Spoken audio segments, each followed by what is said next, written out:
The unexpected coronation of Princess Leonor to ascend the throne of Spain. Spain awoke to a moment it had never expected, a moment that defied the carefully laid plans of history. The streets were quiet at dawn, the plazas hushed in disbelief. Everyone thought they knew how the story would unfold, that King Felipe would guide the monarchy for years to come, that Princess Leonor would have the luxury of time to prepare, to grow, to ease into her destiny. But suddenly, the unimaginable became reality. The unexpected coronation of Princess Leonor was announced.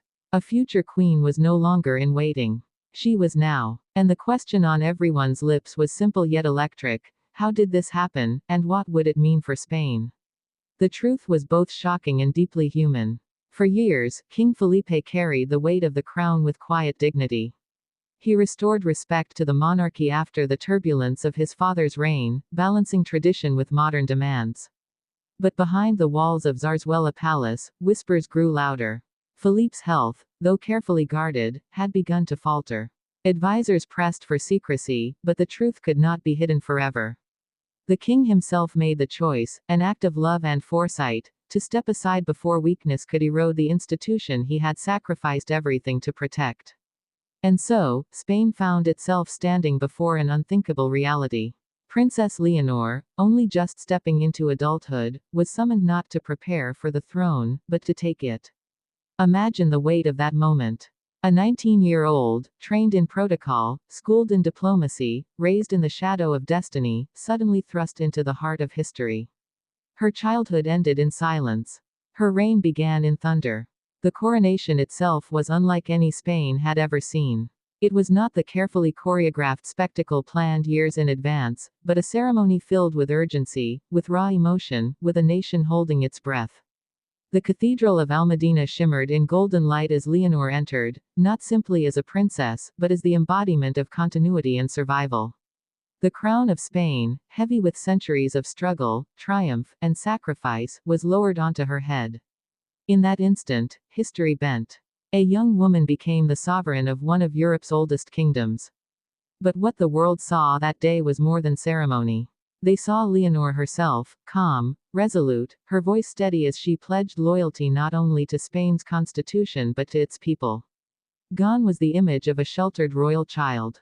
Before the cameras, before the thousands gathered in Madrid's Plaza de Oriente, stood a queen who carried in her eyes both the fragility of youth and the steel of determination. And yet, questions swirled. Could Spain truly embrace a monarch so young, so untested? Would the political parties, fractured and often hostile, rally behind her? Would the people, divided by regional tensions and skepticism about the monarchy's relevance, place their trust in her? These doubts became the fire through which Leonor's early reign would be tested. Her first acts as queen stunned the world. She reached beyond the palace gates, addressing not just politicians and aristocrats, but the everyday people of Spain. Farmers in Andalusia, students in Catalonia, nurses in Madrid, her words carried the promise of listening, of serving, of modernizing a monarchy too often accused of being distant. She spoke not of privilege, but of duty. And in doing so, she began to carve a path that no king before her had dared to take. But this was not without resistance. Traditionalists whispered that she was too young, too inexperienced. Republicans saw her as an opportunity to reignite debates about abolishing the crown. Even within her own family, tensions brewed. Queen Letizia, ever protective, ever ambitious, struggled to watch her daughter thrust into the crucible of power so suddenly. Infanta Sofia, Leonor's younger sister, faced the impossible task of supporting her sibling while reconciling her own place in a shifting royal order. The drama of family intertwined with the destiny of a nation. And through it all, Leonor stood firm. Her speeches grew more confident, her presence more commanding. She embodied a new kind of royalty, young, female, modern, unafraid to show emotion yet resolute in conviction. Internationally, the shockwaves were immense. Monarchies across Europe scrambled to send messages of support, but behind the public smiles lay private concern. Would this coronation destabilize Spain? Or would it inject new life into the very idea of monarchy across the continent? In Copenhagen, Prince Christian watched closely, his rumored closeness to Leonor now magnified 100-fold.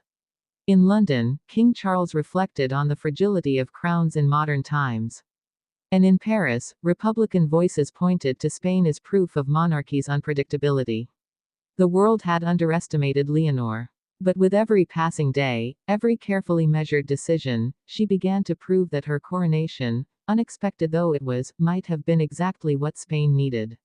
And so the story of Queen Leonor begins not with the luxury of preparation, but with the urgency of crisis. Her throne was not inherited in leisure, but seized in necessity.